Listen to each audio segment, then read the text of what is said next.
What if the Cold War turned hot? What if the United States and Soviet Union went to war? This is the stuff of Hollywood blockbusters, but it could have been our reality. The world's most powerful nations came closer to war than we've ever been before. And it wasn't just the Cuban Missile Crisis. There were plenty of other close calls. In fact, in 1983, a Soviet radar system detected an incoming missile. It was big, fast, and heading straight for the USSR.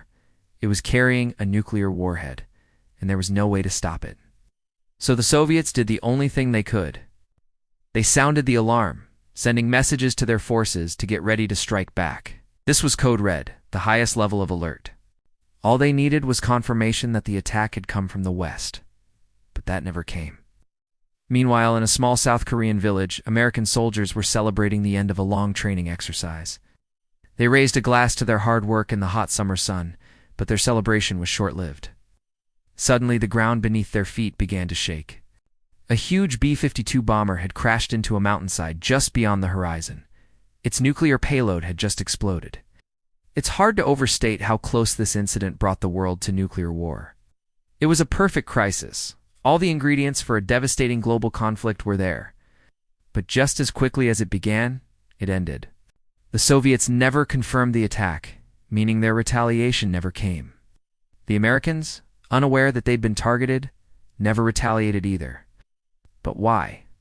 Why didn't this turn into World War III? Well, the answer might surprise you.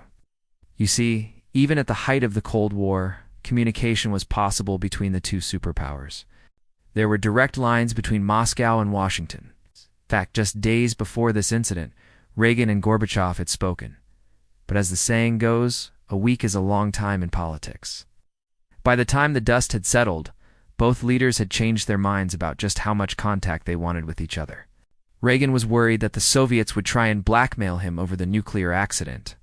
Gorbachev, meanwhile, was concerned that the Americans wouldn't believe anything he said. The result was a game of chicken, a terrifying standoff that thankfully nobody won. The world didn't end in 1983, but the near disaster wasn't forgotten. The memory of the event continues to cast a long shadow, a stark reminder of just how close we came to nuclear war.